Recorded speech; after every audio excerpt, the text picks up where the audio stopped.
전 세계 은행들이 사용하는 송금 기술, 그리고 암호화폐 중에서도 가장 제도권에 가까운 프로젝트로 불립니다. 하지만 지금 리플 안에서는 조용한 균열이 생기고 있습니다. 바로 두 남자, 브래드 갈링하우스와 크리스 라센의 서로 다른 길 때문입니다. 브래드 갈링하우스는 리플의 CEO입니다. 그는 한마디로 제도권으로 들어가야 한다는 입장입니다. 워싱턴 DC를 오가며 규제기관, 정치인, 심지어 트럼프 진영과도 소통하고 있죠. 그의 목표는 리플을 미국 금융 시스템의 중심으로 올려놓는 겁니다. 반면 리플의 공동 창립자 크리스 라센은 생각이 다릅니다. 그는 리플을 자유롭고 독립적인 네트워크로 보고 있습니다. 미 정부의 허락을 받아야 하는 자산이 아니라 누구나 자유롭게 쓸 수 있는 디지털 통화가 되어야 한다는 철학이죠. 실제로 대선 당시 트럼프의 반대 진영인 해리스에게 엄청난 자금을 기부했습니다. 하나는 제도권으로 들어가려 하고 다른 하나는 제도권 밖에서 벗어나려 합니다. 리플의 미래는 지금 그 사이 어딘가에서 만들어지고 있습니다. 최근 몇 년 동안 크리스 라센은 자신의 XRP 일부를 꾸준히 매도해왔습니다. 온체인 데이터를 보면 수천만 개의 XRP가 여러 지갑으로 이동했습니다. 일부는 거래소로, 일부는 새로운 투자 프로젝트로 옮겨졌죠. 그중 시장에서 주목받은 게 바로 에버노스입니다. 이 프로젝트는 XRP를 기반으로 한 기관 전용 투자 플랫폼으로 나스닥 상장을 앞두고 있습니다. 리플과 SBI 홀딩스, 펜테라 캐피털 같은 대형 기관이 여기에 자금을 넣고 있죠. 다만 라센이 자신의 XRP를 에버노스로 직접 보냈다는 확인된 증거는 없습니다.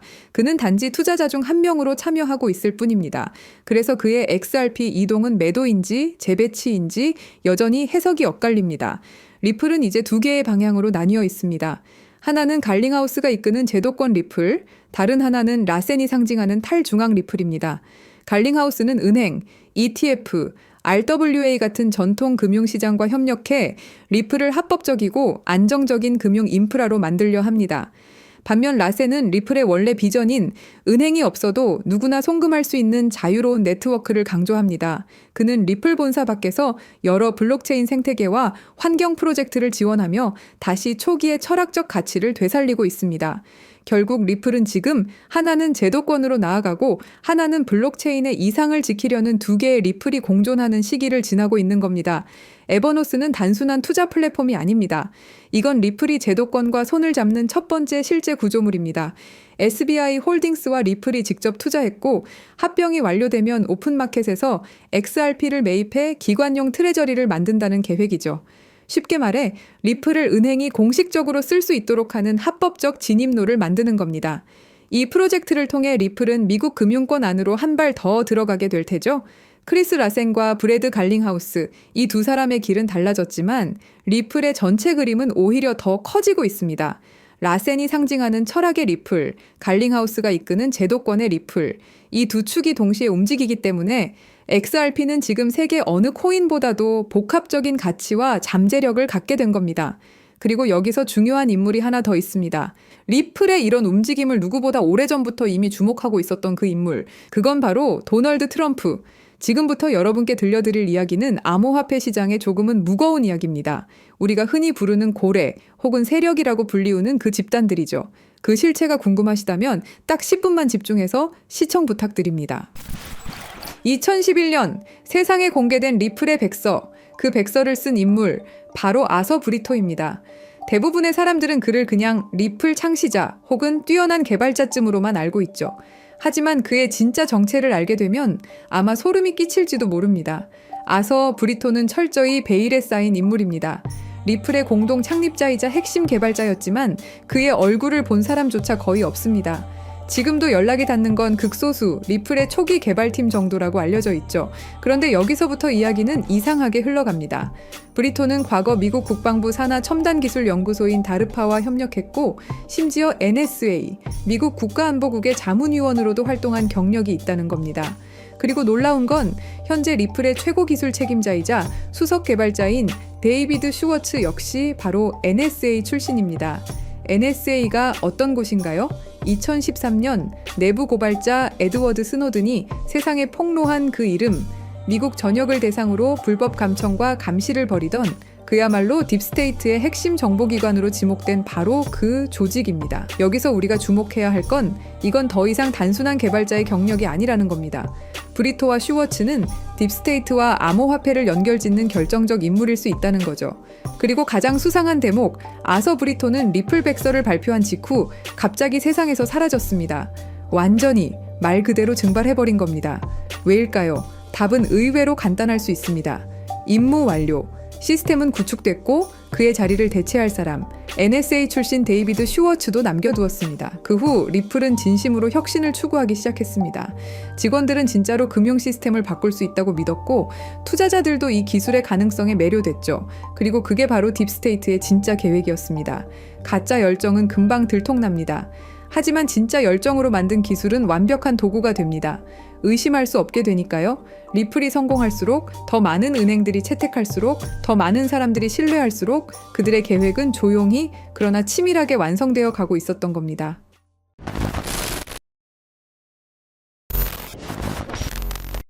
사실 리플의 구조는 처음부터 뭔가 이상했습니다.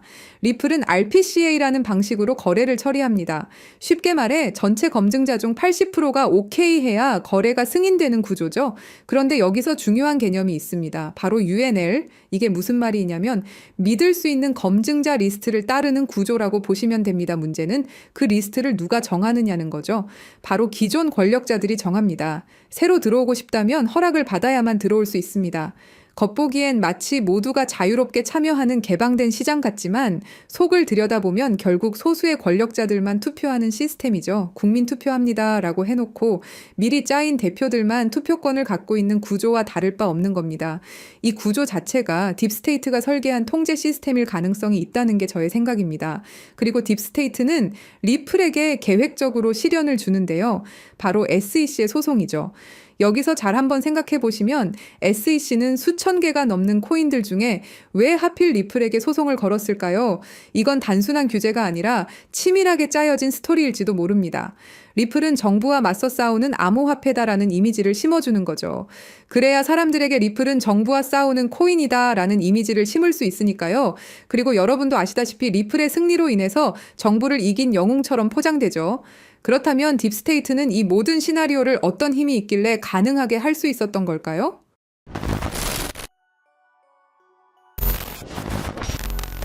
딥스테이트란 무엇일까요? 그것은 선출되지 않은 권력 집단입니다. 정부 안에 또 다른 정부가 숨어 있는 것이죠. 대통령이 바뀌어도 정권이 바뀌어도 그들은 그 자리에 남아 실제 권력을 쥐고 흔들어댑니다. 그렇다면 그들은 누구일까요? 지금까지 딥스테이트로 거론되는 인물들은 크게 5가지로 분류됩니다. 첫째, 30년 넘게 정부에 몸담은 영구직 고위 관료들입니다. 둘째, CIA, NSA, FBI 등 정보기관의 실세들이 있죠. 셋째, 달러를 찍어내는 연방준비제도, 이사회 임원들입니다. 넷째, 10조 달러를 움직이는 월스트리트 거대 자산운용사들이 있고요. 다섯째, 전쟁을 통해 이익을 얻는 군산복합체 경영진들이 있습니다. 이들의 공통점은 뭘까요? 정권이 바뀌어도 자리를 지키며 진짜 게임을 조종한다는 것입니다. 트럼프가 와도 바이든이 와도 다시 트럼프가 와도 그들은 여전히 그 자리에 있습니다. 그리고 지금 그들의 목표는 현금을 완전히 없애고 모든 거래를 추적 가능한 디지털 화폐로 바꾸는 것입니다.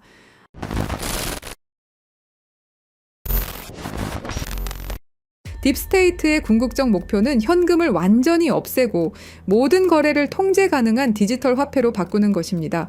바로 CBDC 말이죠. CBDC가 왜 무서운지 설명드리자면 이건 단순한 디지털 화폐가 아닙니다. 디지털 감옥이라는 표현이 정확하죠. 모든 거래가 실시간으로 추적되고 정부가 마음대로 통제할 수 있습니다. 가장 무서운 건 프로그래머블 머니 기능입니다. 정부가 우리 돈에 직접 규칙을 심을 수 있다는 뜻인데요.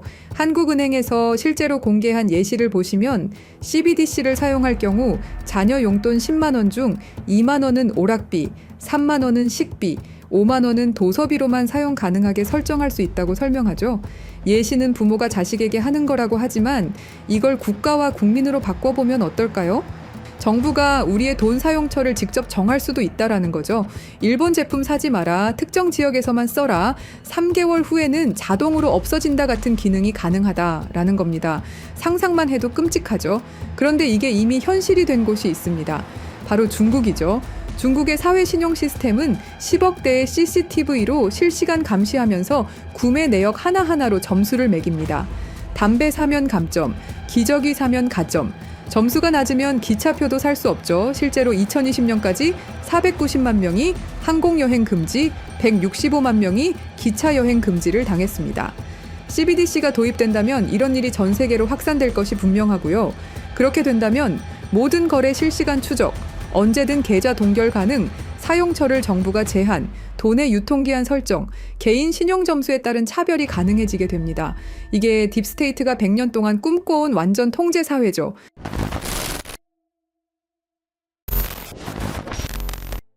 하지만 예상치 못한 변수가 나타났습니다. 미국의 대통령이죠.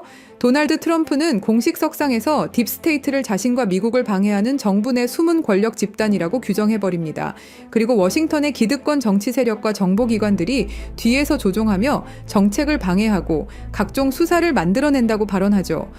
트럼프는 이 딥스테이트를 미국의 적이라 말했고 재임 중엔 이들의 기밀 접근을 차단하는 조치도 취했습니다. 딥스테이트를 청산해야 할 내부의 적으로 보고 있고 반드시 제거하겠다고 다짐했었죠. 그러면서 트럼프가 CBDC를 제외시키고 선택한 게 바로 스테이블 코인입니다. 트럼프 대통령은 달러 기반 스테이블 코인은 달러의 지배력을 더욱 강화하는 데 기여할 것이라고 강조했습니다. 그리고 2025년 7월 18일 트럼프 대통령이 지니어스 법에 서명하면서 스테이블 코인의 법적 기반이 완성되었습니다. 이건 딥스테이트의 CBDC 계획에 대한 직접적인 도전장이었죠.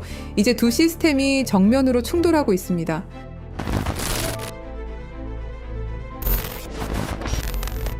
그래서 저희 팀은 지금 이 상황을 기회로 바꾸려고 합니다. 리플은 CBDC에 관련된 모든 프로젝트를 중단했고 공식 홈페이지에서 전면에 내세우던 CBDC 파트너십은 삭제됐죠.